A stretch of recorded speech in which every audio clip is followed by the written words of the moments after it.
물론 여긴 국민 라디오.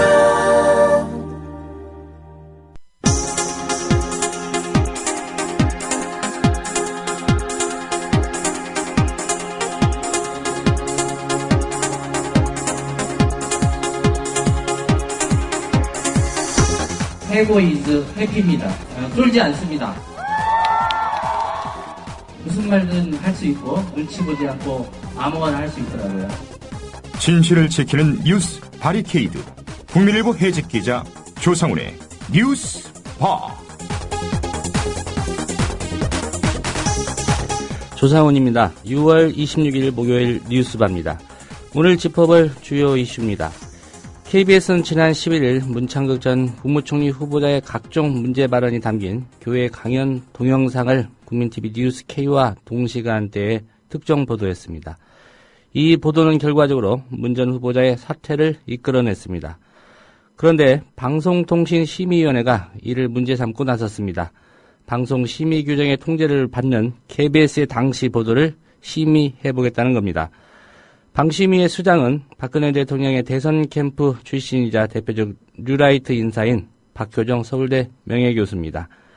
방심위의 행보 어떻게 봐야 할까요? 전국 언론노동조합 KBS 본부의 정홍규 공정방송추진위원회 간사 오늘 초대석에서 연결해서 이 문제 짚어보겠습니다. 23 청년 임모병장의 총기 난사와 무장 탈영 사태, 우리 사회가 아무런 문제의식 없이 받아들이고 있는 이른바 관심병사 제도에 대한 근본적인 고민을 요구하고 있습니다.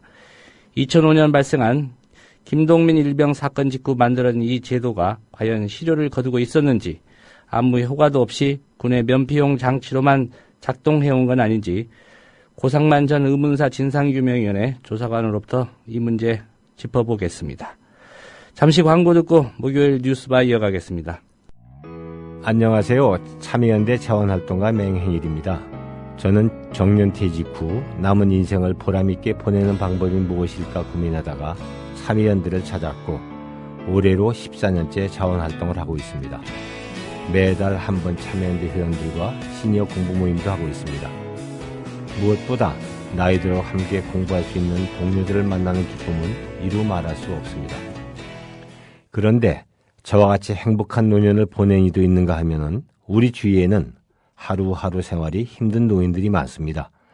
참여연대는 창립 초기부터 노인 복지를 위해 애써왔습니다. 소송을 통하여 노령수당 대상을 70세로 제한했던 것을 65세로 확대하도록 했고 노인 장기요양보험의 확대와 개선을 위하여 노력해왔습니다. 노년의 삶이 두렵지 않는 나라 참여연대가 만들어가고 있습니다. 참여연대의 활동에 힘을 보태주십시오. 회원 가입은 홈페이지 www.peoplepower21.org 또는 전화 02-723-5300을 통하여 가입하실 수 있습니다. Breaking news regarding missing Malaysia Airlines Flight 3. So the United States is lowering the threshold for American. 日本と同じで現地予算やってるから意味がないんだ。环球消费调查，我们来说一种特殊的旅游。近年来呢，出国旅游。 출근길 국제뉴스 브리핑 장혜림의 월드 리뷰.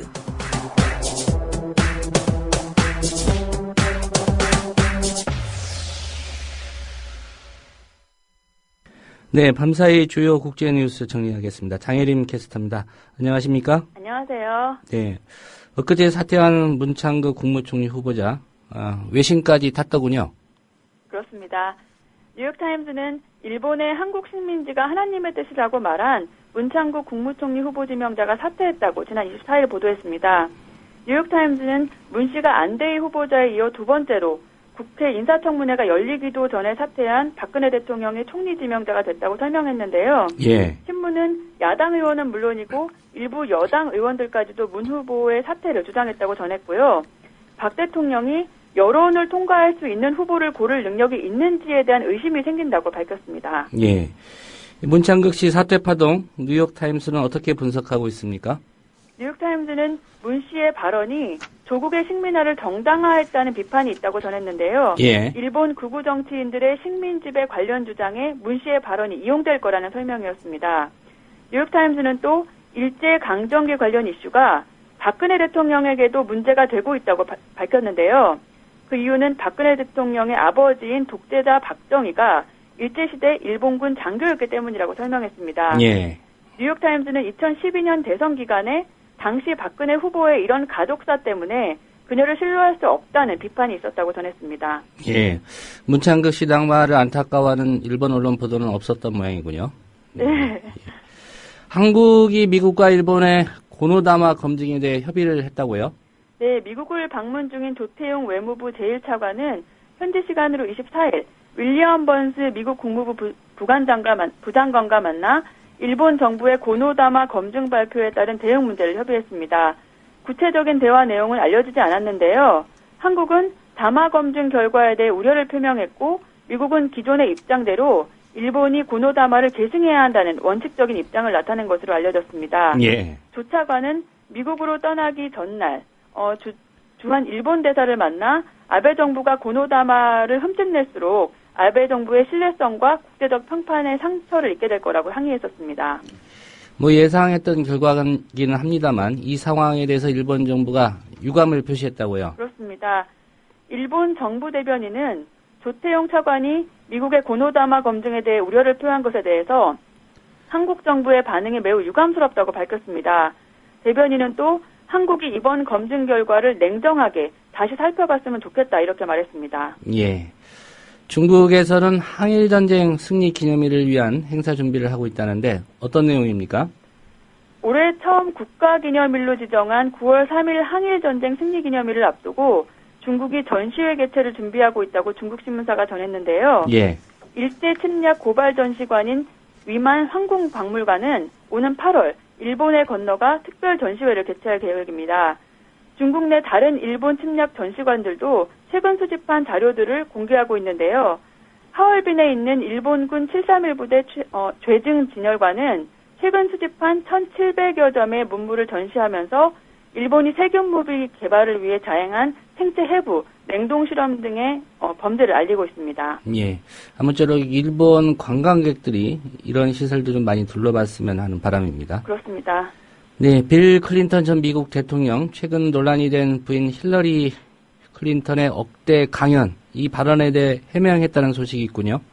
클린턴 전 대통령이 부인이자 민주당의 차기 유력 대선 주자인 힐러리 전 국무장관을 둘러싼 부자 논란에 대해 해명했다고 AP통신이 보도했습니다. 논란이 된 것은 힐러리 전 장관이 이달 초 ABC 방송과의 인터뷰에서 한 발언이었는데요. 예. 힐러리는 백악관을 떠날 때 변호사 비용 등으로 빚더미에 앉았고 남편과 억대 강연을 하며 빚을 갚아야 했다고 말한 바 있습니다. 힐러리가 대다수 미국 노동자들과 동떨어진 인식을 갖고 있다는 비판에 클린턴 전 대통령이 반박하고 나선 겁니다. 예. 구체적으로 어떤 얘기를 하면서 반박을 했습니까? 클린턴 전 대통령은 NBC 방송과의 인터뷰에서 힐러리가 로스쿨 재학 시절인 1970년대에 가난한 사람들과 소외된 계층을 위한 법적 자문을 해주고 임산부들을 위한 유급 휴가를 옹호한 점을 상기시켰고요. 예. 또 자신과 힐러리가 주변의 일들이 어떻게 돌아가는지 잘 알고 있다 이렇게 말하기도 했습니다. 그러면서 대다수 미국인들은 누군가가 부자라는 이유만으로 분개하는 게 아니라 부자들이 불공정한 거래를 할 때 분개하는 것이라고 설명했습니다. 예, 1970년대면 한 40년 전 이야기인데 과연 설득력이 있을지 모르겠습니다. 네. 네, 지구온난화가 구체적인 수치로 나타나고 있습니다. 지난달 평균 기온이 관측 이래 사상 최고치 기록했다고요? 그렇습니다. 지구 전역의 5월 평균 기온이 최고 기록을 경신했다고 미국 국립해양대기청이 밝혔습니다. 관측된 5월 평균 기온은 섭씨 15.54도로 20세기 평균 기온보다 0.74도 높은 수치인데요. 대기청은 5월을 기준으로 하면 1976년 이후 39년 연속으로 20세기 평균을 웃돌고 있다고 밝혔습니다. 예. 5월의 평균 해수 온도도 지난 1880년 관측 이래 가장 높았고요. 지역별로는 카자흐스탄과 인도네시아, 스페인, 한국, 그리고 호주의 5월 평균 기온이 높은 것으로 관측됐습니다. 기상 전문가는 중요한 것은 지구온난화가 장기 추세라는 점이라고 밝혔습니다. 예. 미국에서 이런 기후변화로 인해서 피해 규모를 예측한 보고서가 발표됐다고요? 네. 미국 초당파 단체 위험 비즈니스 프로젝트는 보고서를 통해 2050년까지 미국 해안가에서 많게는 107조 원 규모의 자산이 물에 잠길 거라고 전망했고요. 예. 기온 상승으로 사망자가 늘고 곡물 생산량이 급감할 거라고 예상했습니다. 이 단체는 미국 기업가들이 기후변화를 위한 비용을 감안하고 탄소 배출량을 줄이도록 권고하는 차원에서 보고서를 발표했는데요. 보고서는 공공 영역이 미국 기업들을 지속 가능한 방향으로 이끌어야 한다고 지적하고 있습니다. 예. 이 다큐멘터리 보면 언젠가는 지구도 생명이 다 한다고 합니다. 한 10억 년 남았다니까 크게 걱정할 일은 아닌 것 같습니다. 아, 네. 예. 오늘 소식 잘 들었습니다. 감사합니다.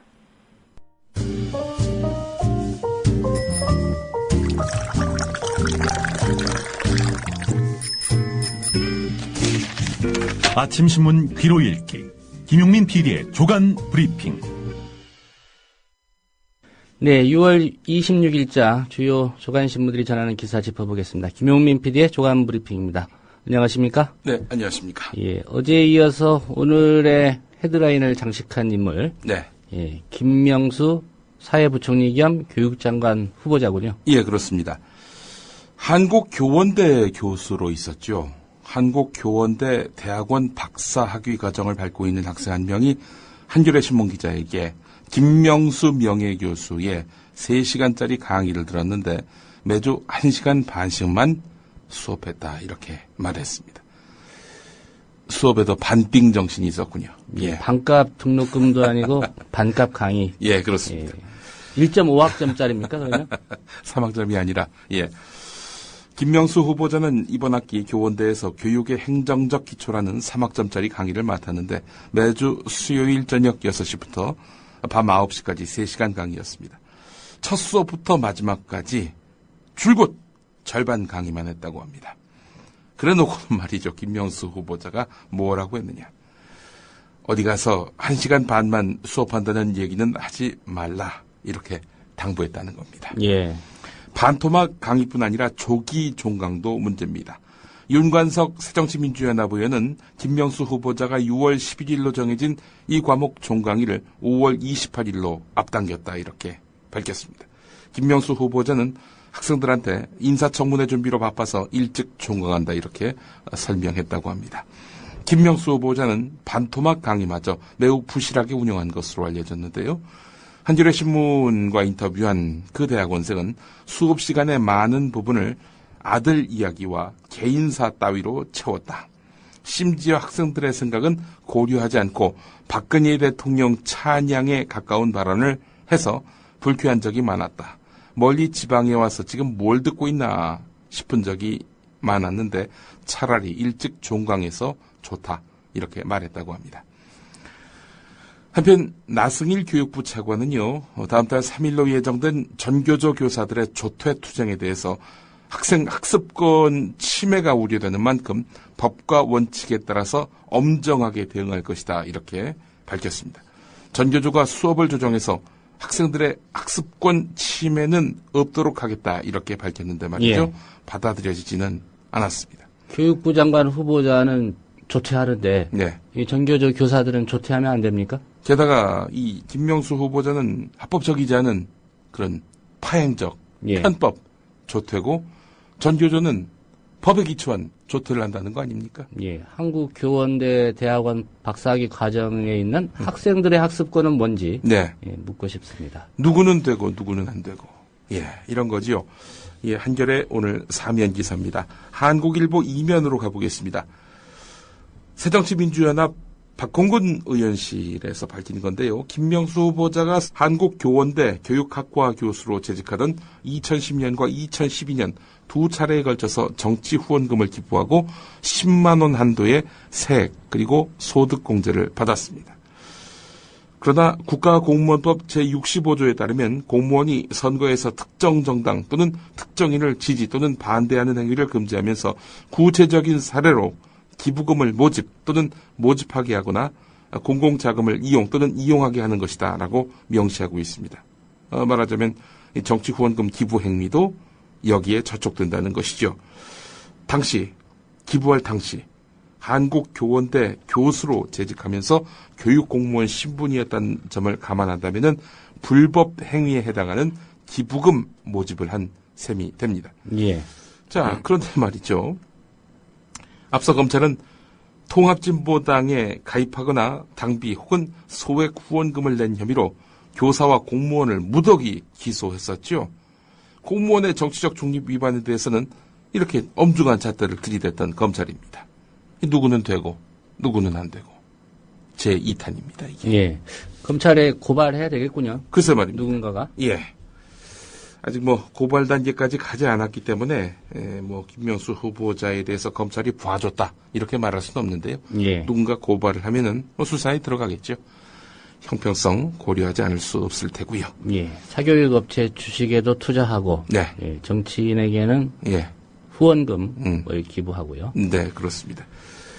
자, 이런 가운데 김명수 후보자가 제자 논문을 학술지에 본인 명의로 발표한 데 이어서 한국연구업적통합정보에다가 100% 자신의 저작물로 해서 만든 논문이다. 이렇게 기재를 해서 연구업적을 독차지한 사실이 밝혀졌습니다. 경향신문 이면에 실린 기사인데요. 예. 김명수 후보자는 그동안 본인을 제1저자, 제자를 제2저자로 올린 데 대해서 제자를 살려주기 위해 함께 이름을 올렸다. 함께 이름을 올렸다. 이렇게 해명을 했는데 정작 연구업적을 입력할 때는 논문의 원저자인 제자의 기여도를 0%로 이렇게 기록한 겁니다. 실제로 0% 이렇게 나와 있습니다. 예. 오늘 동아일보 사설을 보겠습니다. 제목이 이렇습니다. 파면 팔수록 새 의혹 나오는 김명수 후보자. 이겁니다. 유형학술지 논란 어제 소개를 해드렸지요.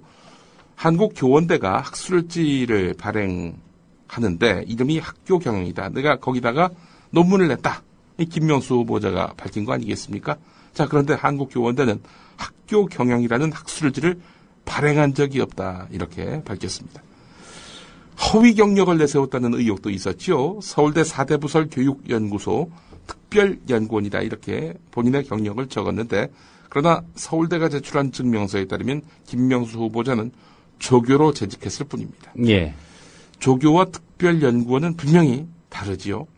김명수 후보자는 사교육업체 아이넷스쿨 주식 3만 주를 갖고 있다가 장관 후보자로 지명된 날 모두 매각했죠. 노후 자금용이라고 설명을 했는데 공무원 연금 자격이 있는 국립대 교수로서 부적절한 변명이다.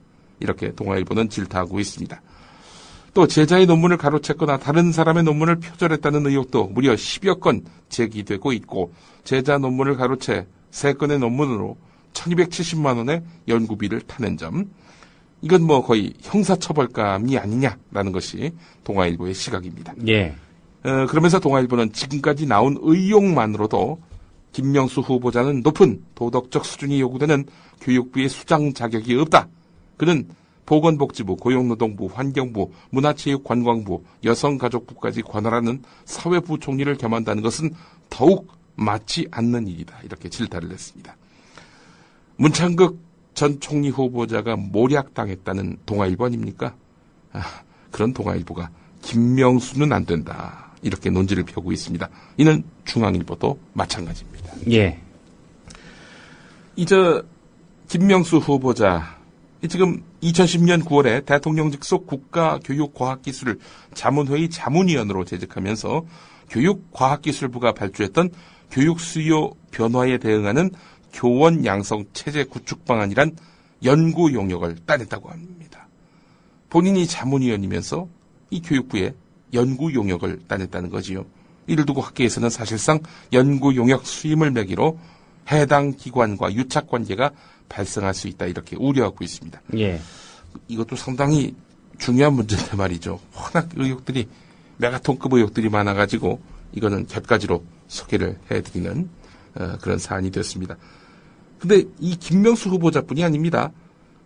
이 정종섭 안전행정부 장관 후보자 같은 경우 지난해 9월에 대검찰청 검찰개혁심의위원회 위원장으로 재직하면서 대검찰청 산하 형사정책단에서 발주한 검사 영장 신청권의 헌법 규범적 의미에 대한 연구라는 연구 과제를 수의계약 형태로 체결했다고 합니다. 예. 계약 금액이 4,500만 원이었습니다. 앞서 김명수 후보자는 3,600만 원이었는데 액수가 한 1,000만 원 더 많습니다. 정종섭 후보자뿐이 아닙니다.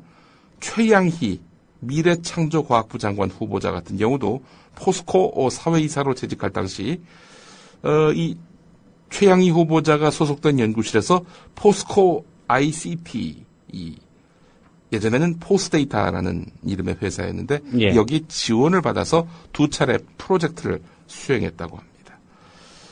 예, 참 장관 후보들의 용역, 특혜 의혹이 일고 있다고 오늘 한국일보가 일면에서 전하고 있습니다. 정종섭 씨 이야기 또 해보겠습니다. 그리고 잠시 후에 최양희 후보자 이야기도 해보겠습니다. 정종섭 후보자 정부기관 자문위원으로 활동하면서 연구 용역을 수주해 그 윤리성 논란이 일고 있는 이런 정종섭 후보자가 자문위원 역할 때 무엇을 했느냐. 오늘 한국일보는 또 이면에서 이 점을 짚고 있습니다. 예. 문화재위원회 위원 활동 때 106번 회의 중에 69번 불참했다고 합니다. 현대 엘리베이터 이사하면서도 3분의 1가량을 불참해놓고. 예. 이 회의도 결국은 3번에 한 2번 꼴은 안 나온 거네요. 예, 그렇습니다. 예. 일관성이 있네요, 이분이. 예. 정종섭 후보자 같은 경우 현대 엘리베이터로부터 2번 참석해서 올 초부터 2,100만 원이 넘는 그런. 한 번 나가면 본인은 100표를 행사하기 때문에 줄인 거 아닐까요? 예. 글쎄 말입니다. 득표수가 이제 넘칠 수 있기 때문에. 예. 그 전에 정종섭 후보자는 한국의 선거 2진 1표제 문제가 있다. 나같이 훌륭한 사람은 2진 100표를 행사해야 한다. 이렇게 밝힌 바 있었죠. 참 어처구니가 없습니다. 한편 정종섭 후보자 같은 경우 부동산 시세 차익을 노리고 위장 전입을 한 것으로 또 드러났습니다. 인사청문 요청안을 보면은 정종섭 후보자는 1991년 저희 국민 TV가 있는 망원동 신축 빌라에 혼자 전입했다가 5개월 뒤 서울 관악구 아파트로 주소지를 옮겼습니다. 망원동 빌라를 매입하고 신고 김모 씨에게 팔았는데요. 당시 정종섭 후보자는 헌법재판소 헌법연구관이었습니다. 부동산 관계자 말로는 당시 망원동은 빌라 신축 같은 이런 개발붐이 일면서 집값이 오르는 상황이었다. 이렇게 말했습니다. 정 후보자 측은 거절할 수 없는 친구의 부탁으로 명의만 빌려준 것이다. 이렇게 해명을 했는데요. 하지만 경향신문이 이 해명으로 그치지 않고 등기부 등본을 뗐습니다. 그랬더니 정종섭 후보자가 1991년 7월 또 10월 망원동 빌라를 담보로 해서 2,110만 원을 대출받았다고 합니다. 본인 명의로 대출받고 친구 김 씨에게 되팔 때까지 대출금을 다 갚지도 않았습니다. 본인 명의로 대출까지 받았다는 해명. 이 또 대출도 명의를 빌려줬다는 얘기입니까? 예. 또 이럴 수가 있나요? 한편 친구는 작고한 상태라고 합니다. 최양희 후보자 이야기를 해보겠습니다. 최양희 미래창조과학부 장관 후보자 부부의 금융자산이 2012년 9월부터 2014년 5월까지 2년이 채 안 되는 동안 16억여 원이 늘어난 것으로 확인됐습니다. 예. 두 사람은 특히 같은 금액을 같은 날짜에 같은 금융기관에 넣어서 자금 출처에 관심이 쏠리고 있습니다. 평생을 교수로 살아온 최양희 후보자 부부가 7억에서 8억 상당의 아파트 2채와 약간의 부동산이 있는 것에 더해서 17억 9천여만 원이나 되는 금융자산이 있다는 거. 이거 이례적이다. 라고 문병호 새정치연합의원은 밝히고 있습니다. 돈 문제와 관련해서 또 의혹이 있습니다. 최경환 기획재정부 장관 겸 경제부총리. 이분 같은 경우 피감 기관이나 금융권 인사들에게서 고액 후원금을 받은 사실이 드러났습니다. 안홍철 한국투자공사 사장, 이 사람이 감사로 재직하던 2006년부터 지난해까지 모두 2,130만 원을 후원받은 것으로 나타났습니다. 최경환 후보자가 말이죠. 예. 지난해에는 안홍철 사장에게서 개인이 국회의원에게 낼 수 있는 연간 후원금 최대 한도인 500만 원을 후원금으로 받았습니다. 한국투자공사는 기획재정부 산하의 공공기관인데요. 국회 기획재정위원회 피감 기관입니다. 최경환 후보는 그동안 기획재정위원회에서 줄곧 몸담았었고요. 한나라당 간사를 맡기도 했습니다. 안홍철 사장 어디서 많이 들어본 이름 아닙니까? 예. 한국투자공사 감사로 일해오다가 지난해 12월 사장이 됐는데 말이죠. 이 과정에서 최경환 후보자의 입김이 작용한 것 아니냐 이런 의혹이 나올 만도 합니다. 그동안 이 최경환 후보자에게 어마어마한 후원을 했으니 말입니다. 두 사람의 인연을 보게 되면은 연세대 동문이고 또 이 최경환 후보자가 행정고시 22회, 안홍철 사장 같은 경우 23회입니다. 예. 특히 그 안홍철 사장 같은 경우 노무현 전 대통령과 안철수 의원 등을 원색적으로 비난해서 물의를 빚은 인물이고요. 그렇게 해서 야당 의원들이 이 사람 물러나야 된다라고 목소리를 높였어요. 여당 의원들도 동조를 했었는데 예. 그런데 이 양반 그 자리를 유지하고 있단 말이죠. 당시 여당 원내대표가 누구였느냐? 바로 최경환 후보자였다는 겁니다. 예. 2012년 대선 때는 박근혜 캠프의 특별 직능 단장이었군요. 예, 그렇습니다. 유정복, 서병수 이런 분들에게 이긴당 기부 한도액인 500만 원씩 이렇게 후원을 했습니다. 친박 실세들에게 중점적으로 고액의 후원금을 보냈던 거지요. 자, 그 밖에도 이 최경환 후보자는 금융권 관계자들로부터 후원금을 받았는데 2006년에서 2007년 우리은행 민영화와 외환은행 인수로 금융권이 유례없는 경쟁을 펼칠 때 이순우 우리금융지주회장과 김진성 전 하나은행 부행장으로부터 이렇게 후원금을 받았습니다.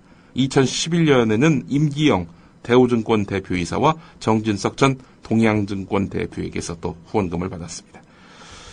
최경환 후보자 2009년 지식경제부 장관 후보 인사청문회 과정에서 대가성 후원금 논란이 이니까 후원금 모금 활동을 하지 않겠다 이렇게 밝혔습니다. 그러나 이후에 고액 후원금을 받아왔습니다. 예. 거짓말한 거죠. 예. 아이고 참 이렇게 이 피감기관 인사들한테서 고액 후원금을 받으면 피감기관 인사들한테 잘해주지 않겠습니까? 보은하지 않겠어요? 이게 합법적인 뇌물은 아닌지 의구심을 갖지 않을 수가 없는 겁니다. 자, 돈 얘기는 이 정도로 하겠습니다. 하나만 더 하겠습니다.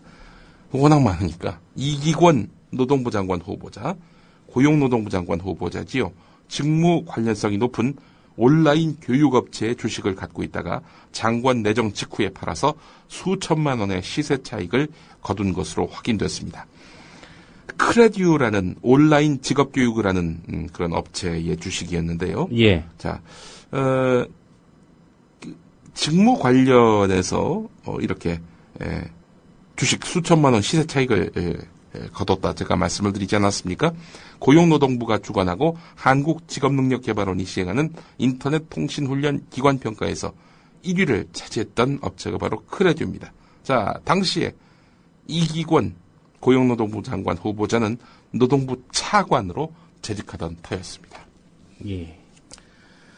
이미 보도가 나온 내용들이긴 합니다만은 꼭 짚어봐야 될 것 같습니다. 이병기 국가정보원장 후보자, 입대 7개월 만에 제대를 했다고 하는군요. 예. 가사 사정 때문에, 1975년 5월에 외무부를 휴직하고 육군에 입대해서 7개월 만에 이병으로 제대를 했는데, 당시 병역법상 2대 독자는 6개월간 방위로 근무할 수 있었다, 이렇게 해명을 했습니다. 국정원장이 말이죠. 입대 7개월 만에 제대를 했군요. 하긴 아예 면제가 된 분도 국정원장을 했었죠. 그런 국정원장이 나중에 대선 개입으로 인해서 큰 탈을 일으켰고, 그래서 지금 현재 잡혀있는 상태고 재판을 받고 있는 상태입니다. 물론 군대 안 갔다고 해서 그것 때문에 대선 부정을 저질렀다 이런 얘기는 아니죠. 예. 자, 이런 가운데 이병기 후보자 아들도 문제입니다. 이 군 복무 기간 후방의 군악대에서 근무하는 특혜를 받았다는 의혹이 불거졌습니다. 새정치연합 김광진 의원이 밝혀낸 건데요. 예. 아들이 입대할 당시 차량 운전 특기에서 특별한 사유 없이 금관악기 특기를 받아서 그 꽃보직으로 통하는 후방 지역 군악대에서 근무했다는 겁니다. 이 군악대에서 근무를 하게 되면 말이죠. 훈련에서 열외가 되고 휴대전화를 소지할 수 있고 사복이 허용되고 잦은 외박과 외출이 가능해서 이거 거의 연예병사의 버금가는 특혜를 받을 수 있다고 하는군요. 예. 이때 당시에 운전면허증 외에는 특별한 자격증이 없었는데 대학에서도 악기와 무관한 일어일문학과를 다녔는데 어째서 이런 특혜를 받았을까요? 그러면 악기를 다루는 건 군대에서 시켜줍니까? 알 수 없는 일입니다. 평소에 뭔가 좀 악기를 다루는 소질이 있다거나 네. 경험이 있어야 그래도 군악대 배치를 하는 게 합당할 텐데 네. 이 교육까지 시켜준다면 다른 사병들 같은 방법으로 불러다가 예. 육군 군악대 운영하면 될 텐데 말이죠. 예. 이병기 후보자들 이름은 이 악기인가요? 예.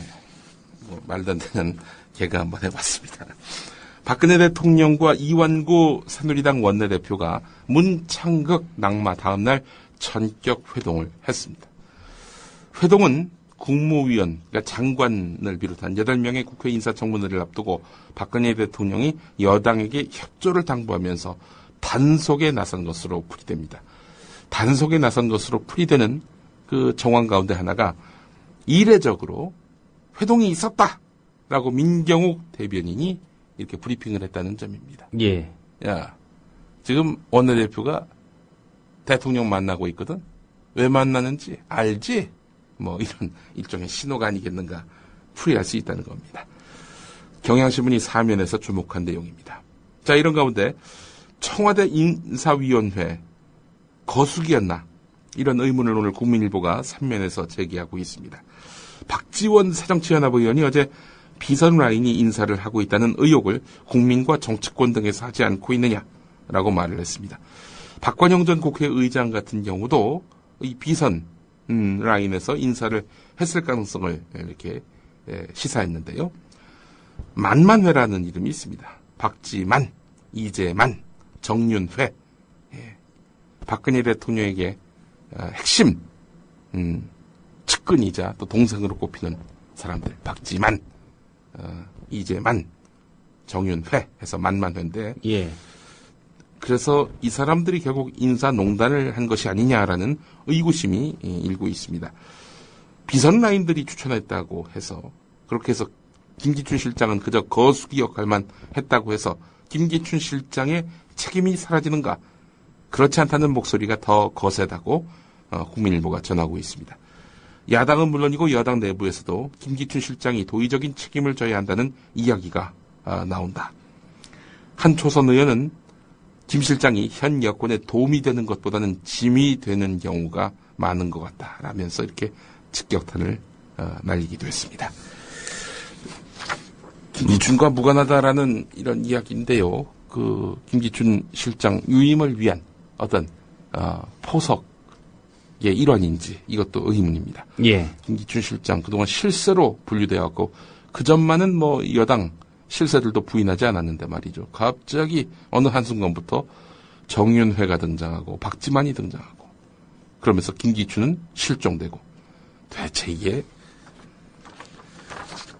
나라 꼴이 정말 어처구니가 없습니다. 자, 오늘 중앙일보가 눈길을 끕니다. 이거 정말 아주 뒤끝 장렬입니다.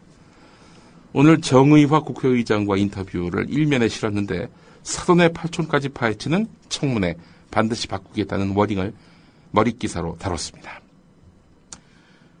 권양숙 노무현 전 대통령의 아내 되는 권양숙 여사 같은 경우 조선일보가 10촌까지 뒤졌던 그런 일이 있었죠. 예. 사돈의 8촌까지 파헤치는 청문회를 바꾸겠다는 정의화 의장의 말. 말하자면 10촌까지 팔 수 있게 바꾸겠다는 얘기입니까? 그런 얘기인가요? 예. 어쨌든 이 중앙일보로서는 문창극 이 낙마가 이래저래 큰 아픔이 됐던 모양입니다. 대기자라는 직책, 그 직책의 무게감을 크게 떨어뜨리는 박보균 중앙일보 대기자의 칼럼을 소개하겠습니다. 제목이 이렇습니다. 문창극 드라마. 읽어드리겠습니다. 문창극은 퇴장했다. 그는 총리 후보직을 반납했다. 감흥이 엇갈린다. 허탈과 아쉬움, 여유와 만족감, 그에 대한 찬반 대립은 거칠다. 감정은 충돌한다. 그의 퇴로는 외롭지 않다. 민심은 달라져갔다. 반전 흐름이 형성됐다. 문창극의 방어력은 인상적이었다. 초기에 그는 고군분투했다. 그는 쉽게 낙담하지 않았다. 그는 자신의 드라마를 만들어갔다. 그 힘은 진실에 대한 믿음이다. 그의 강연은 글쓰기 시기다. 기승전결에 따른 70분이다. KBS 보도는 이분이다. 폭로성 보도는 위력적이다. 인격 파괴의 위험이 따른다. 전체 맥락은 유지돼야 한다. 반론이 있어야 한다. KBS는 편성 원칙을 무시했다. 문창극 보도는 심하게 일그러졌다. 그는 친일과 반민족의 틀에 갇혔다. 문창극 드라마는 새누리당 내면을 보여줬다. 무기력과 기회주의, 웰빙의 체질은 깊어졌다. 정치인은 여론을 중시해야 한다. 하지만 무분별한 여론 편승은 무책임 정치다. 때로는 여론에 맞서야 한다. 설득하고 고쳐야 한다. 그것이 진정한 소통이다. 거기서 용기와 신념의 리더십이 등장한다. 그런 환경에서 정치 스타는 탄생한다. 새누리당 대처는 어설펐다. 야당에게 약점이 잡혔다. 문창극 사퇴 회견은 비장했다. 회견문은 자유민주주의, 인권, 천부 권리에 대한 소신을 담았다. 그의 칼럼처럼 선명했다. 그는 찬반과 논란을 피하지 않았다. 그는 양비와 양씨의 글을 싫어했다. 그만큼 14일간의 문창극 드라마는 강렬했다. 그 드라마는 끝나지 않았다. 예. 이런 정신 나간 칼럼을. 이렇게 오늘. 훌륭한 분, 네. 문창극 씨가 중앙일보에서 부사장까지만 하지 않았습니까? 네. 사장으로라도 영입해서. 예. 그 드라마를 이어가면 되겠네요. 이렇게 훌륭한 분을 왜 모시지 않고 있는지. 글쎄 말입니다. 예. 정말 어처구니가 없습니다. 자, 이런 가운데 문창극 총리 후보자, 그가 사퇴는 했지만 그의 할아버지가 일본군과 싸우다 전사한 독립유공자로 추정된다는 국가보훈처의 판단이 논란의 여지를 남기고 있습니다. 오늘 그 한겨레가 12면에서 이 문제를 다루고 있는데요.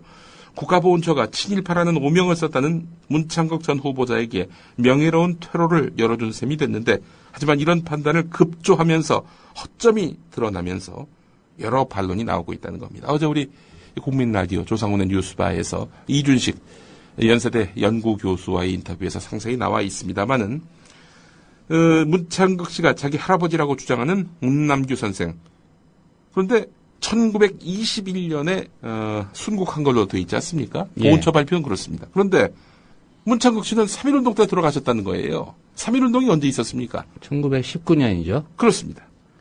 게다가 이런 그 차이가 분명히 존재하고 있는데 말이죠. 국가보훈처는요, 심사기간만 수년이 걸리는 이 독립유공자 후손 인증, 이걸 하루 만에 결정했단 말이죠. 민족문제연구소 방학진 사무국장 말은 이렇습니다. 후손임을 주장하는 쪽의 원적지와 독립유공자 사망지역이 동일하고 이름이 같다는 것만으로는 친족관계를 확인할 수 없다. 보훈처가 증거주의에 입각한 서훈심사제도의 원칙을 저버렸다. 이렇게 지적을 했습니다. 게다가 이 대한독립단 소속으로 항일운동을 하다가 순국한 걸로 되어 있지 않습니까? 독립유공자 문남규 선생 말입니다. 예. 근데 이제 대한독립단은요, 유교적 신념을 바탕으로 해서 조선왕조를 다시 세우자는 복벽주의 단체입니다. 자, 그런데 문창극 전 후보자는 4대째 기독교 집안이라고 자기를 소개해왔습니다. 유교적 신념으로 무장한 대한독립단에서 활동한 문남규 선생과 4대째 기독교 집안이라는 문창극 전 후보자의 설명이 앞뒤가 맞지 않는다는 겁니다. 자, 당시에 그 이승만을 비롯한 이른바 그 진정성을 알 수 없는 이런 독립운동가들, 이 사람들은 조선왕조를 혐오했었습니다. 이미 대한제국이 그 막을 내리기 전부터도 혐오했었던 사람들이거든요. 기독교를 바탕으로 한 인물들. 그런데 조선왕조 부활을 노리는 유교 단체 안에서 항일 활동을 했다? 맞지가 않습니다. 그래서 억지로 그냥 갖다 붙인 것 같습니다. 예. 저희가 친일파로 몰리는 것이 민망하고 부끄러우니까 말이죠. 하여간 오늘 한겨레는 또 그래서 오면에서 인사 실패를 야당과 언론 탓으로 돌리려는 보수의 행태를 비판했습니다. 홍문종 씨 같은 경우 책임진다면 KBS가 져야 할 일이지 김기춘 비서실장이 책임질 일이 아니다, 이렇게 말을 했었고, 조선일보 같은 경우 누가 실익도 없는 친일 반민족 행위를 한단 말인가, 이런 사설을 썼단 말이죠. 예. 주류 보수층은 하지만 아직은 일정한 거리를 두고 문창극 씨가 고위 공직자가 돼선 안 될 인물이다, 이렇게 밝히고 있습니다. 이 뭐든지 이게 그 승부로 보려는 보수의 행태가 여기서 역력히 드러났다고 봅니다. 이대로 문창극 그 사퇴로 귀결이 되면은 여당 보수의 패배로 결론 날 수가 있고, 이렇게 되면 앞으로 주도권을 야권에게 영영 넘겨줄 수가 있다. 이런 승패주의에 기초한 이런 문창극 살리기가 아니겠는가, 저는 이렇게 보고 있습니다. 오늘 한 절의 사설 제목만 소개를 해드리고 마무리하겠습니다. 남 탓으로는 인사 실패의 책임을 가질 수 없다. 네, 오늘 여기까지입니다. 예, 김용민 PD의 조간 브리핑이었습니다. 잘 들었습니다. 고맙습니다.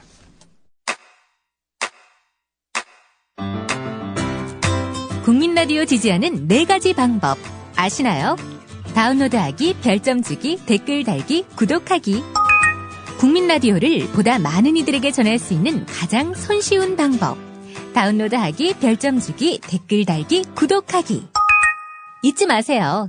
다운로드하기, 별점 주기, 댓글 달기, 구독하기.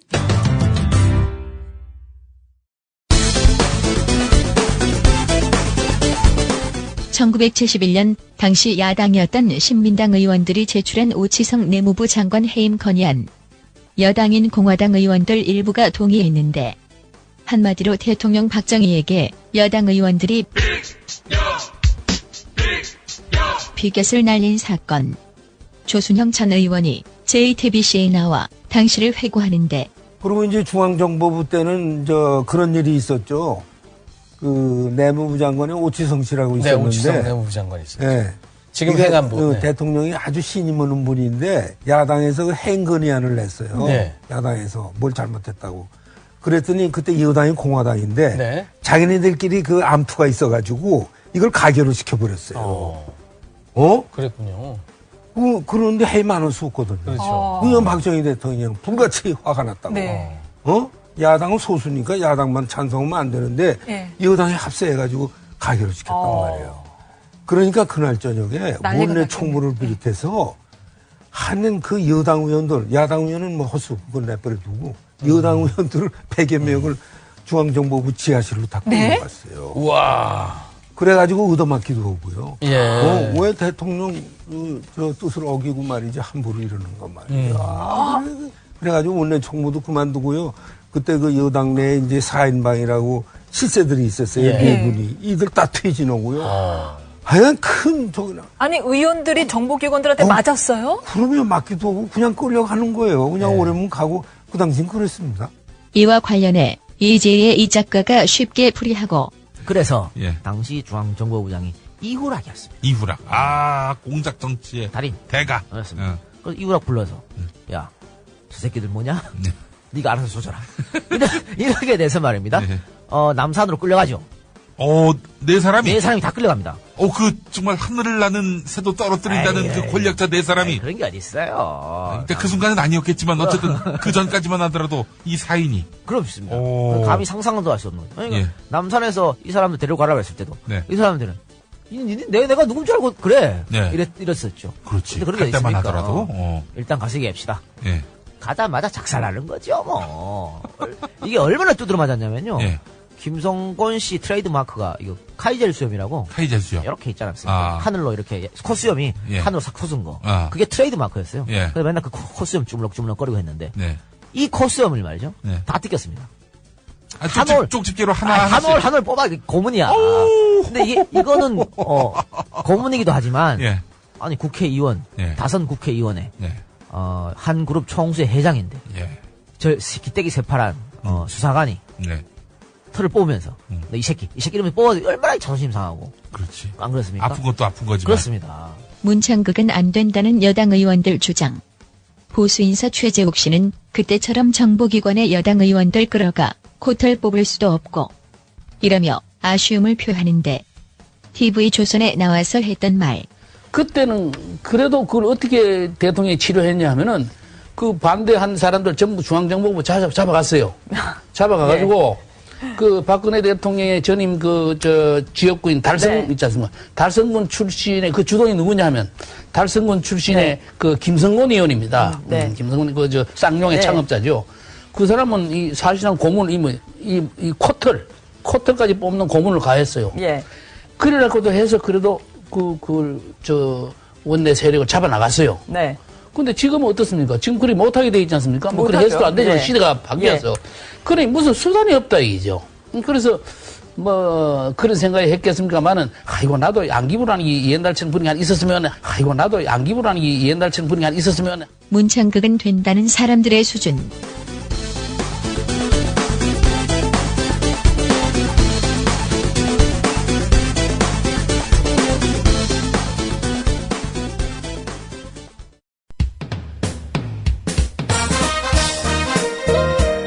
균형 잡힌 시각, 정직한 분석, 조상훈의 뉴스바. 이어서 초대석으로 만납니다.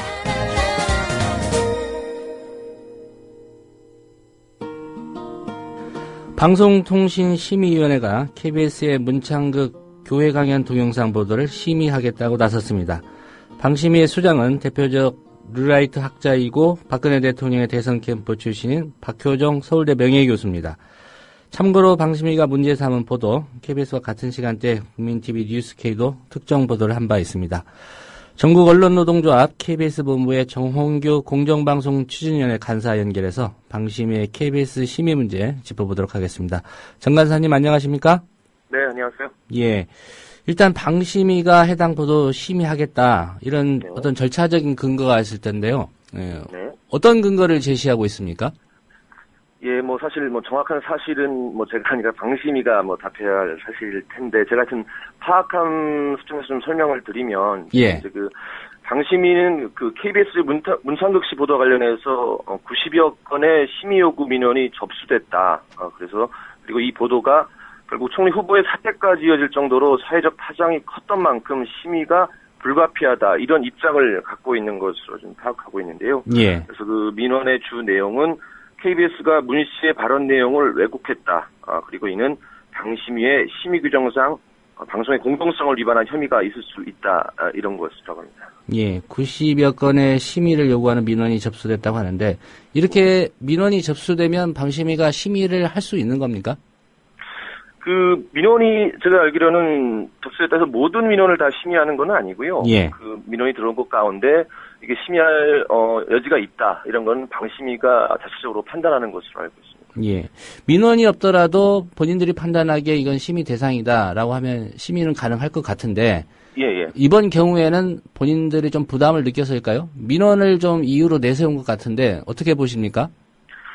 그러니까 저도 제가 기자인데요. 뭐 저뿐만 아니라 뭐 대부분의 어떤 언론사 기자에 있는 사람들이 이 당시 KBS 보도에 대해서 문제가 있는 보도라고 개개인이 판단할 사람은 저는 거의 없다라고 생각합니다. 어떤 지금 뭐 조중동이라든가 뭐 특정 언론에서 그걸 문제 삼는 거는 아마 그 언론사 차원에서 문제를 삼는 것으로 보고요. 예. 어떤 그런 점에서 봤을 때 이 보도를 문제 삼는 게 과연 청취자에서는 좀 적절한가, 이게 대해서는 좀 동의하기가 좀 어렵습니다. 예. 이 방심위가 민원의 출처나 뭐 근거, 누가 민원했다, 이런 걸 밝힌 적은 없죠? 예, 없는 것으로 저는 알고 있습니다. 예.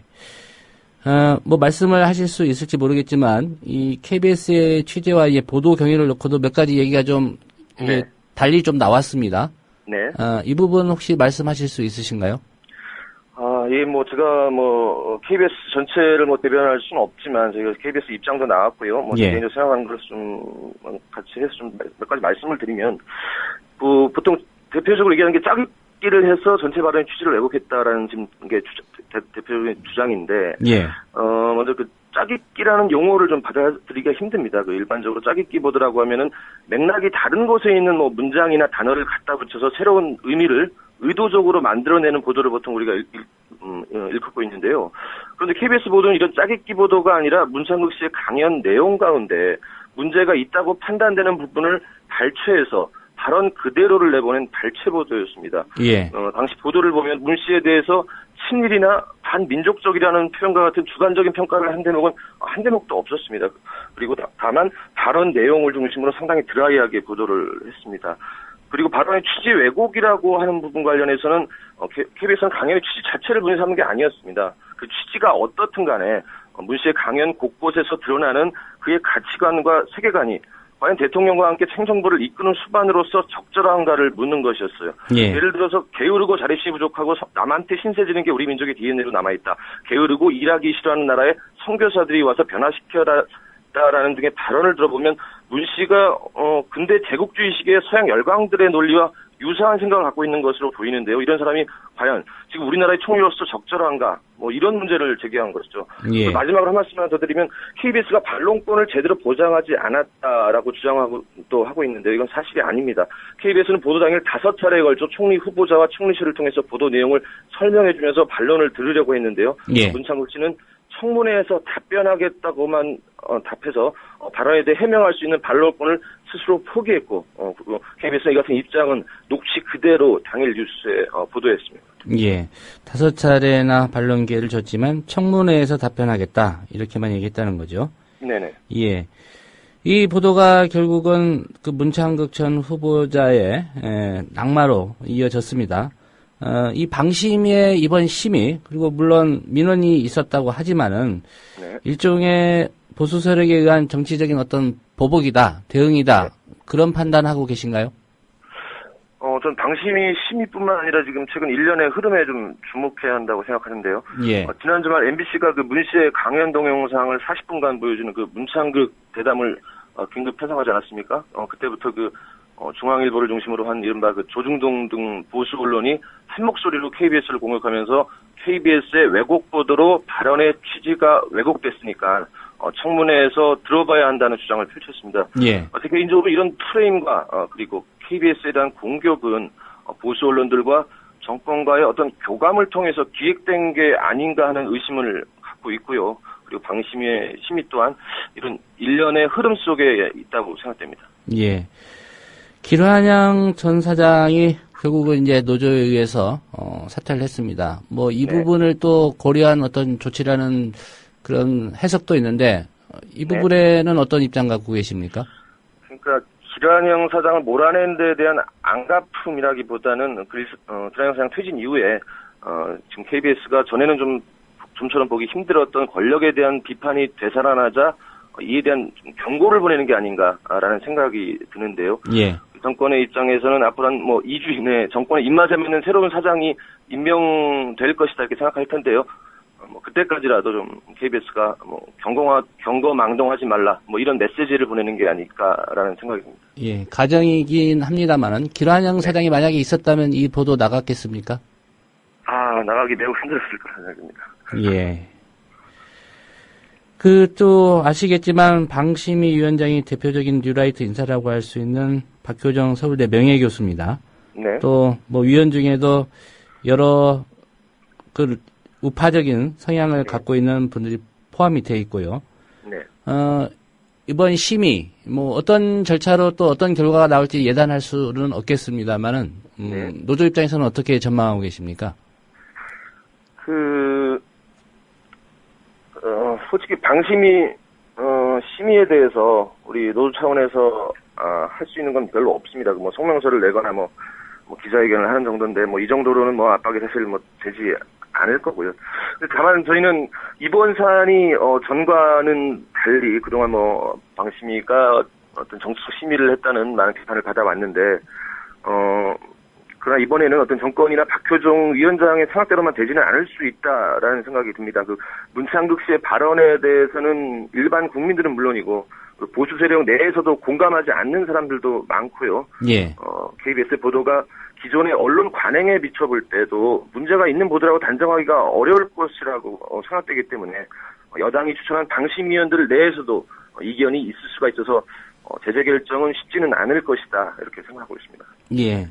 후임 사장 얘기를 잠깐 언급하셔서 좀 여쭤보겠습니다. 예. 네.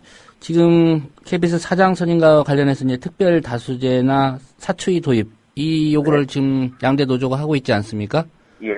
예. 이런 부분들 이번에 꼭 반영하겠다는 게 이제 노조의 입장 같은데요. 네. 어떻게 전망하고 계시는지요? 현재는 제가 속한 새노조뿐만 아니라 다수노조인 일노조하고 공동으로 저희가 지금 천막 농성과 피켓팅 하면서 계속 요구를 하고 있는데요. 예. 현재까지는 안타깝게도 지금 이사회 다수를 구성하고 있는 여당 의원들은 특별 다수제가와 사추위를 좀 받아들일 수 없다라는 입장이 좀 완고한 것 같고요. 예. 지금 현재 전망을 하자라면 그게 받아들여지기는 쉽지는 않다 이렇게 볼 수 있을 것 같습니다. 예. 좀 예단하기는 쉽지 않을 것 같은데 만약에 이런 노조의 요구가 받아들여지지 않는다면 네. 파업 등을 포함해서 다시 어떤 투쟁을 할 수도 있는 그런 상황입니까? 솔직히 현실적으로 봤을 때 저희가 얼마 전까지 파업을 했고요. 또 보자면은 앞으로 새 사장이 임명됐을 때 저희가 어떤 행동에 나설 수도 있는 상황이 있습니다. 그래서 현실적으로 지금 사추위나 특별 다수제 문제와 관련해서 좀 파업과 좀 강도 높은 투쟁을 좀 하기는 힘들 것 같고요. 예. 그 이후에 어떤 사장 선거 관련해서 어떤 저희가 받아들이기 도저히 힘든 사장이 소임된다든가 이런 상황이 오면은 그때쯤엔 좀 파업 등의 행동이 들어갈 수 있지 않을까 이렇게 생각합니다. 예, 말씀하신 대로 이제 후임 사장이 누가 오느냐가 초미의 관심사일 것 같은데요. 네. 정치권이나 미디어 쪽에서는 여러 사람들의 좀 이름이 거론되고 있는데 혹시 KBS 노조 쪽에서 파악하고 있는 후보군이라든가 네. 얘기가 나오는 사람들이 좀 있습니까? 예, 몇몇 사람들이 좀 거론되고 전해져 오기는 하는데요.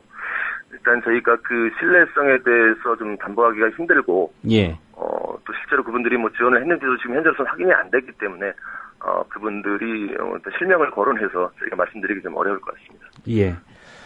네, 기란영 전 사장 물러난 뒤로 KBS 보도 조금씩 제자리를 찾아가고 있다. 이런 시청자들의 평가도 좀 있는 것 같습니다. 네. KBS의 현재 내부 분위기, 또 노조원들은 어떤 생각 갖고 있는지 좀 궁금한데요. 네, 이번 문창극 후보자 검증 보도에서 볼 수 있듯이 현재 KBS 뉴스를 보면 권력에 대한 비판 보도가 조금씩 살아나고 있고요. 그리고 우려했던 월드컵 중계도 시청률이 잘 나오면서 저희 KBS 내부에서는 앞으로도 사장이 계속 없었으면 좋겠다 이런 말이 나올 정도로 내부 분위기는 전보다 훨씬 좋아졌습니다. 예. 근데 한편으로는 또 현재 상황을 80년도 서울의 봄에 비유하면서 새로운 사장 이후에 기란영 사장 시절로 돌아갈 수도 있다는 걱정들도 있다는 게 사실이고요. 이런 두 가지 분위기가 좀 공존하는 상황입니다. 예.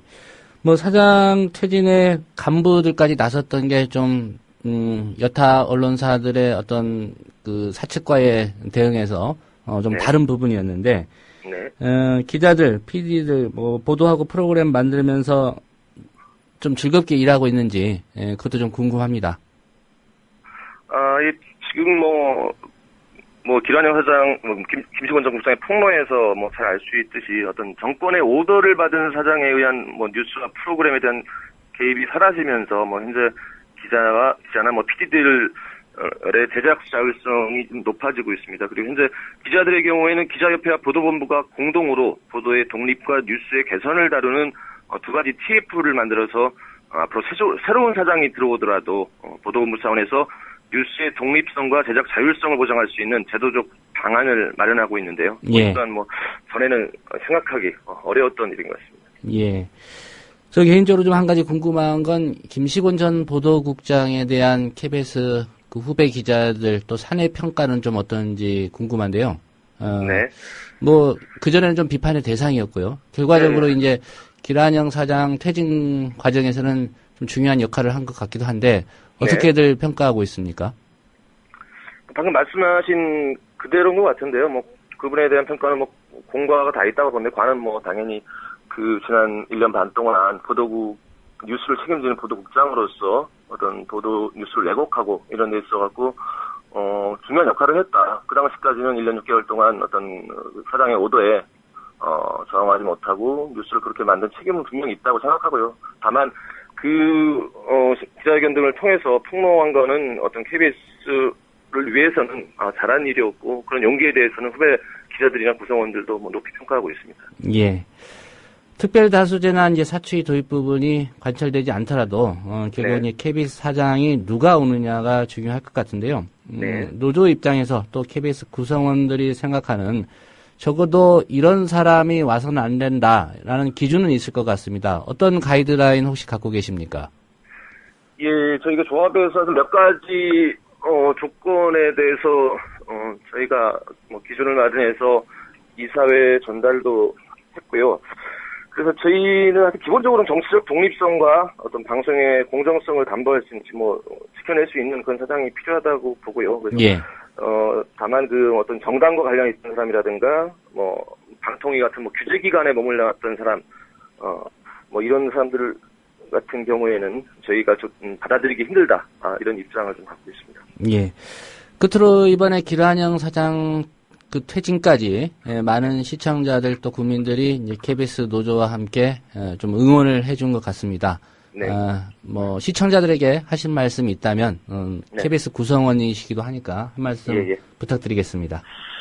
그 MBC 사례를 보면 잘 알 수 있듯이 정권이 마음만 먹으면 방송사를 장악하고 자신들의 입맛에 맞는 방송을 내보내는 건 어렵지 않은 게 사실입니다. 길한영의 사장이 있었던 얼마 전까지 KBS도 마찬가지였고요. 즉 공영방송사 내부 구성원들의 힘만으로는 이를 막기가 어렵다는 겁니다. 그래서 물론 저희 KBS 구성원들도 정권의 방송장악 의도에 맞서서 최선을 다해 싸우겠지만 공영방송을 지키기 위해서는 국민 여러분들의 관심과 응원이 절대적으로 중요하다. 이런 말씀을 드리고 싶습니다. 예, 오늘 인터뷰 잘 들었습니다. 예, 고맙습니다. 예, 전국 언론노동조합 KBS 본부의 정홍규 공정방송 추진위원회 간사였습니다. 여러분께서는 지금 국민일보 해직기자 조상훈이 진행하는 국민라디오 아침 시사 프로그램 조상훈의 뉴스바를 듣고 계십니다.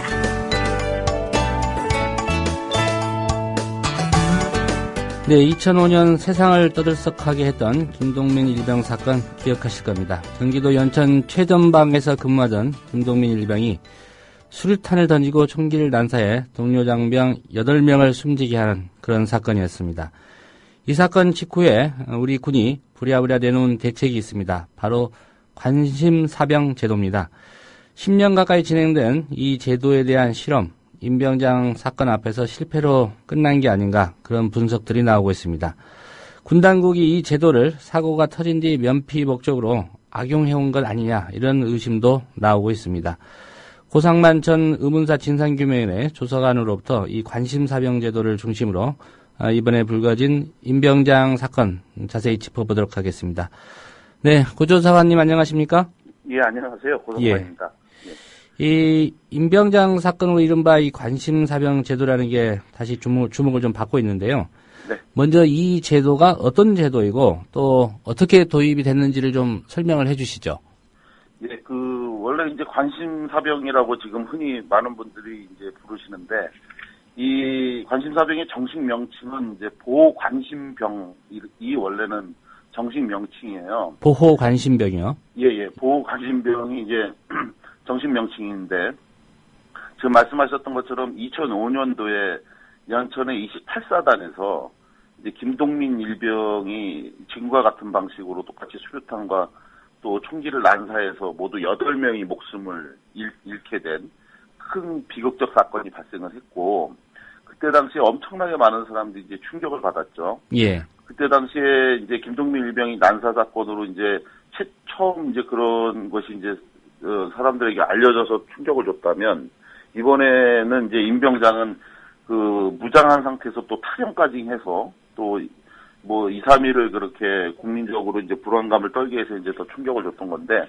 당시에 김장수 국방부 장관 체제 하에서 예. 김동민 일병 이 사건에 대해서 어떻게 이제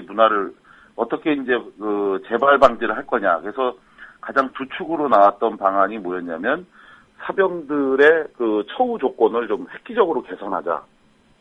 그래서 그전에는 침상형 형태의 내부반을 1인 침대 쓰는 방식으로 이제 바꾼다든지, 또 병장, 상병, 일병, 이병이 같이 생활하던 내무반을 예.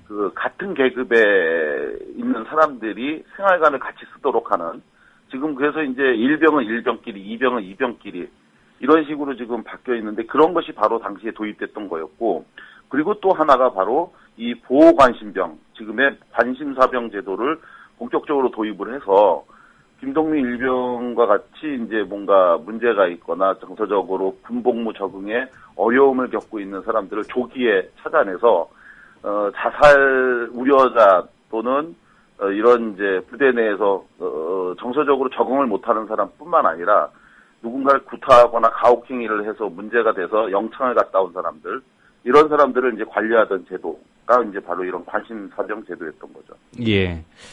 뭐 중요한 건 이런 제도가 잘 운영이 됐고 뭐 초기에 제도를 도입한 그런 목적에 맞게 효과를 거뒀는지 이 문제 아니겠습니까?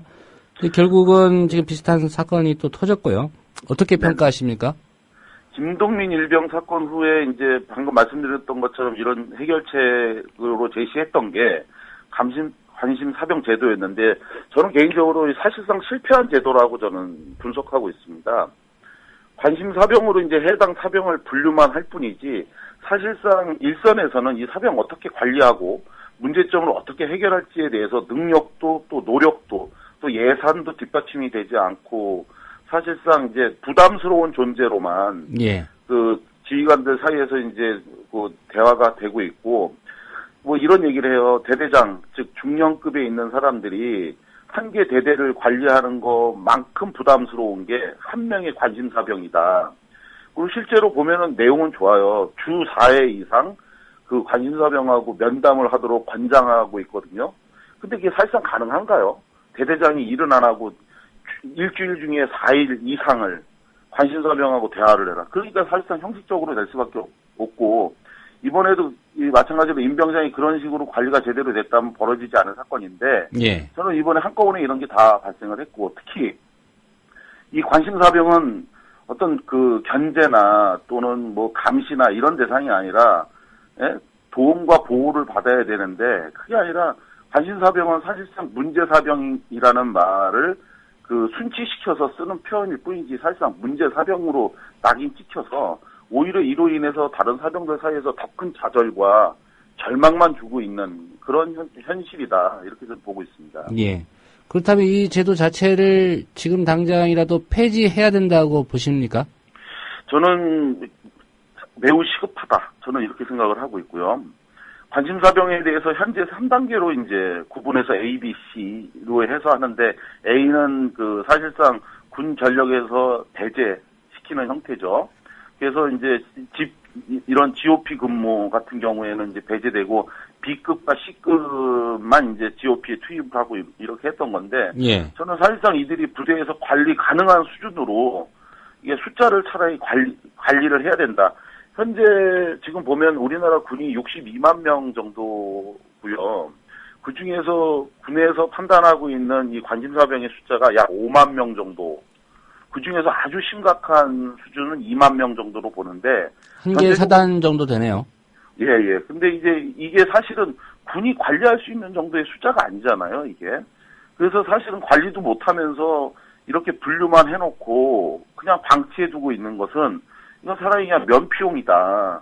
예. 우리는 이제 이렇게 이제 관심 사병으로 얘를 주목하고 이렇게 뒀는데 결국은 사고를 친 것뿐이다. 이런 식으로 해서 자기네들은 할 거 다 했다. 이런 식으로 면피용으로만 이걸 쓰고 있기 때문에 저는 과감하게 이 관심사병 제도로 이제 지정된 이유가 이 사람이 그렇게 선정된 이유가 군복무 부적응이거든요. 정서적으로 그러니까 군복무를 할 수 없는 사람들인 건데 그렇다면 당사자의 의사를 물어서 현역 복무 부적응자에 대해서는 과감하게 배제시키는 것이 옳다. 정상적인 군복무가 불가능한 상황에서 억지로 그 머리 숫자만 채우는 방식으로 지금처럼 운영하는 건 군에도 또 당사자에게도 전혀 도움이 안 되고 있거든요. 그래서 저는 이 문제에 대해서 이제 군복무가 어려운 조건의 군인은 과감하게 배제하고 원취지에 맞게 신체 건강하고 정신적으로도 복무 가능한 군인으로 병영제도를 획기적으로 개선하는 것이 필요하다. 저는 이렇게 생각하고 있습니다. 예. 제가 한 가지 궁금한 게 이 A, B, C 세 등급으로 나눈다고 했는데요. 이 등급 분류는 누가 어떤 기준으로 하게 되는 겁니까? 지금까지는 사실상 그 대대장이 면담을 아까 말씀드린 것처럼 주 4회 이상 면담을 하라고 했는데 초기에 병무청에서 인성검사를 실시하면서 거기에 우울증이라든지 조울증, 급격하게 감정이 변화한다든지 이런 요인이 있는 분들, 그 대상자를 선정해서 심층 면접을 하고 뭐 조사를 하는데 그런 방식으로 최초에 선정된 후에 대대장이 지금까지는 그 면담을 통해서 얘가 좀 문제가 있다. 그러면은 A급. 그 전보다 좀 낮았다. 그럼 B급 해서 굉장히 주관적인 잣대로 이걸 구분을 했던 건데 이런 개선책으로 지금 현재 국방부가 내온 게 앞으로는 그 대대장이 혼자서 그렇게 판단하지 않도록 하겠다 했는데 사후 약방문이고요. 예. 그렇게 바꾼다 해도 또 여전히 제대로 과학적으로 잘 될까? 저는 사실 그렇게 믿을 수가 없어요. 참 어려운 문제입니다, 이게. 예. 아무리 뭐 군인이지만 사람을 놓고 어떤 그게 기술이나 능력의 평가도 아니고요. 인성이나 심리적인 부분을 가지고 A, B, C 나눈다는 것 자체가 좀 문제가 있는 거 아닙니까? 매우 심각하고 사실은 그 기준도 사실 이런 거지 않습니까? 이번에 이제 임병장 사건 딱 터지고 나니까 한부모 가정 모임, 이른바 이제 이혼 결선 가정 뭐 여기에 그 해당되는 분들인데 이게 지금 관심사병으로 선정되는 사유 중에 하나가 이혼 가정에 자녀가 군에 입대하면 일단 먼저 관심사병 C급이든 B급이든 그렇게 구분을 해요. 이게 오히려 자기는 멀쩡하고 정상적이라고 생각하던 군인이 병사용 생활기록부를 작성하는 과정에 그런 사실을 써놓으면 일단 그냥 구분하는 거예요. 그런 식으로. 오히려 이게 그 사병을 더 우울하게 하고 더 정서적으로 힘들게 하는. 그래서 기준도 잣대도 또 관리도 그리고 그것을 실제로 하려면 돈이 필요한데 그런 예산도 충분하지 않은 가운데 오히려 자기네들 면피용으로만 이걸 악용하고 있는 거 이건 정말 문제라고 좀 봅니다. 예. 그럼 판정하는 대대장이 만약에 이혼하면 관심 장교가 되는 겁니까? 그렇죠. 진짜로 그렇습니다. 그럼 뭐 사단장이 주 4회 면담하고 그래야 되겠네요. 그렇게 하지는 않고 조기 전역 시켜버리겠죠, 오히려. 이제 대대장에서, 중령에서 대령 올라가는 게 정말 쉽지 않잖아요. 거기서 이제 걸러지는 거겠죠. 그런 방식으로. 근데 이제 일반 사병들은 의무복무니까 그런 방식으로 걸러내지 않고 이 형평성이나 이런 것 때문에 이제 그냥 그대로 두고 있다 보니 이런 일이 벌어지는 거죠. 고 조사관님이 앞서 말씀하시기에 사실상의 군복무 부적응자 아니냐. 그렇다면 이분들을 이게 병역에서 좀 배제하는 게 옳다라고 말씀하셨는데 전역을 의미하시는 겁니까? 아니면 어떤 배치 전역을 의미하는 겁니다. 뭐 공익근무나 이런 것도 아니고 그냥 바로 전역. 저는 이제 그 방식에 대해서 예를 들어 이제 제가 이런 주장을 몇 분한테 했더니 그렇게 되면 이제 오남용할 가능성이 있지 않냐 이런 우려를 하시는 분이 있었는데요. 군생활 하기 싫어서 일부러 관심사병이 될 수도 있고요.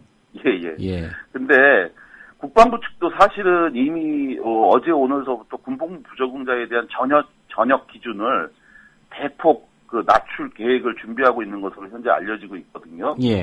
그런데 이제 이게 군복무 하기 싫어서 기피하려고 하는데 이용되지 않을까 이렇게 우려하시는데 저는 전혀 그렇지 않다고 생각을 해요. 먼저 당사자 의사를 물어서 현역 복무 의사가 없다고 한다면 이분들에 대해서 전역을 시키는데 이게 사실은 정상적인 제대가 아니라 경적 기록표에 원에 의해 제대 이렇게 표시하면 충분히 불이익이 있다. 그러니까 명예로운 전역이 아니라 불명예 제대가 되는 거거든요. 이게 이제 정상적으로 전역 이게 아니라 원에 의해서 자기 소원에 의해서 제대를 시킨다고 하는 것이 사실상 이게 불명예 제대인데 이렇게 불명예 제대를 하면 시킨다는 것에 대해서 정상적인 군인이라면 원하지 않는다. 저는 이렇게 생각을 하고 있고요. 그리고 또 전역을 원한다. 자기는 군복무 못하겠다. 이런 사람은 사실은 실제로 제가 많이 보고 있는데 그 사람들은 사실 군에서 전력으로 이걸 쓰기가 굉장히 곤란한 상태거든요. 본인 뜻도 없고. 그런데 이런 상태에서 그냥 이 사람들을 머리 숫자 채워서 계속 두는 것 또한 군에 전혀 도움이 되지 않는 거고 또 방금 말씀하셨던 것처럼 전 필요하다면 군복무 대신 대체 복무를 통해서 형평성 해결하는 방식도 얼마든지 있다. 예, 그렇게 해서 그런 방식으로 하는 것. 그래서 지금처럼 이제 임병장이 총을 들고 실탄을 지급받는 이런 데에서 결국은 수리탄을 뭐 터뜨리고 이런 문제가 발생했는데. 예. 저는 군복무를 대체하는 방식으로도 필요하다면 그걸 해결할 수도 있는 방식이 있고 또 전역을 시켜서 그래가지고 정말 필요한 건강한 자원들을 군이 그 선택해서 쓸 수 있도록 하는 인식의 대전환만 지금 있다면 얼마든지 그 방법은 있다. 저는 이렇게 생각을 하고 있습니다. 예.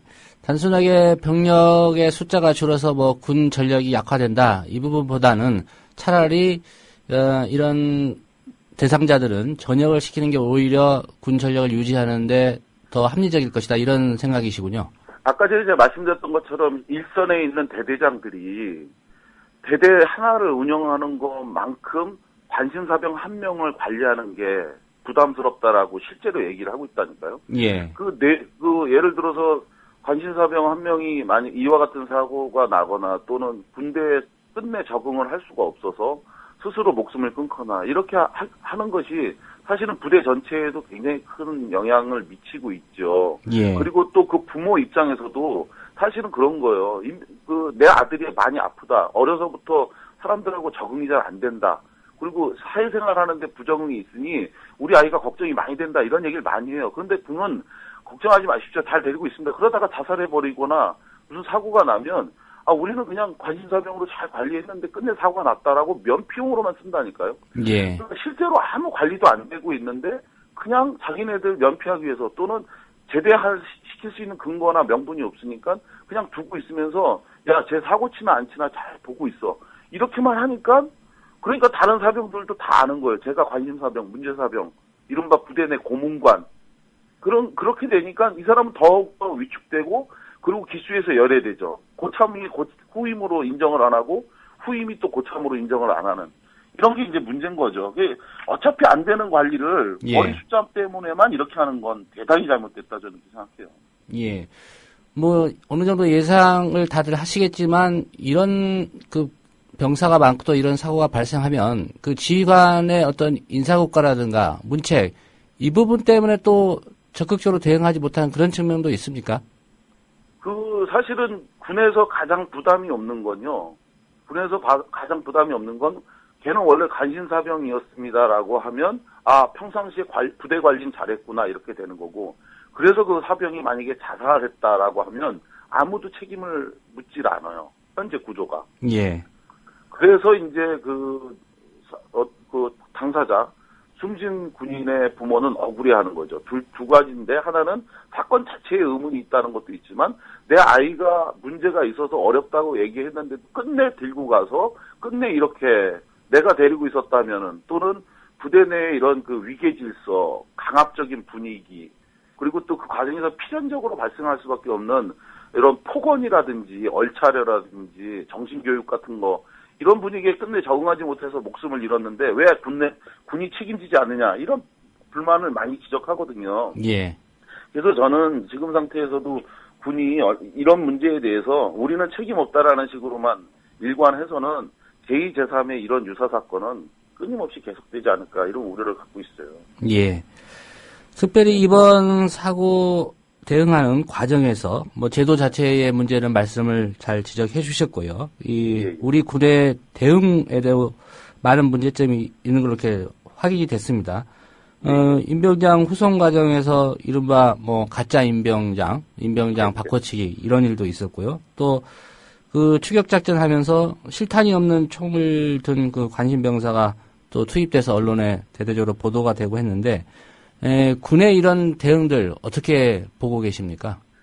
먼저 가장 크게 지적하고 싶은 게 어제 김관진 국방부 장관이 국회에서 이 사건 관련해 갖고요. 여보세요? 예. 예, 이 사건 관련해서 현안 질의를 받으면서 답변할 때 가장 큰 문제가 뭐냐 이번 사건에 있어서 그랬더니 장관이 하는 얘기가 임병장이라고 답변을 했어요. 가장 큰 문제가 임병장이다. 예.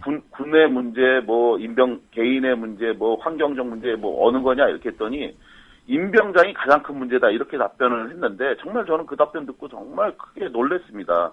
장관이 이런 식으로 인식을 하고 있으니 계속해서 이런 비극이 되풀이되지 않을 수 없구나 이런 생각을 했고요. 군이 이번 사건에서 계속 그 상황을 모든 국민한테 제대로 알리는 것이 아니라 자꾸 면피하고 은폐하고 가리고 숨기고 이런 식으로만 자꾸 하고 있는데 이런 문제를 조속히 바꾸기 위해서는 군이 정말 이번 사건에 대해서 제대로 진지하게 반성하고 문제를 해결하려고 한 노력이 필요하다 이렇게 생각하고 있습니다. 예. 임병장을 바꿔치기 하고 가짜 임병장을 동원한 건 도대체 무슨 생각으로 그랬을까요? 그러니까 실제로 저는 이렇게 생각해요. 이게 사실은 임병장을 바꾼 문제도 마찬가지도 그렇고 더 놀라운 게 뭐냐면 사건 발생 2시간이 지나서야 이 사건 발생을 국민들한테 공개한 것. 예. 그리고 그런 과정에서 사망한 군인 5명이 실제로 당시에 바로 사망한 게 아니라 차례차례 1시간에서 2시간이 지나서 숨진 사실이 밝혀졌는데 이때 당시에 피해 직후에 제대로 된 구조, 치료를 받았냐 이런 의혹이 제기되고 있어요. 그러니까 사건 발생 직후에 이거를 공개하고 그 임병장을 추적하고 체포하고 이런 과정 없이 어떻게든지 이 사건을 최소화하려고 국민들에게 이러한 그 사실을 은폐하려고 노력하는 데 집중한 게 아니냐. 또 예. 총을 쏘는 임병장 수색하는 과정에서 그 관심 사병들을 투입하면서 그 사병들한테 실탄 지급도 하지 않았다는 점은 아무리 생각해봐도 이해할 수가 없는데요. 저는 이 임병장 사건에 대해서 국방부가 제대로 지금 이걸 판단하지 않고 있다. 바꿔치기 문제도 이런 거죠. 임병장의 이야기가 직접 국민들한테 어떤 형태로든 전달되지 않게 하겠다. 임병장이 만약에 정상적으로 언론 기자들이 있는 데서 들어가다가 예. 왜 그랬습니까라고 질문을 했더니 임병장이 거기서 어떤 말을 할지 두려웠던 거겠죠. 그러니까 연기자까지 써서 대역을 썼던 거다. 이런 태도는 정말로 문제가 있는 거고 결국은 임병장의 직접 목소리는 저희가 하나도 듣지도 못하고 있고 예.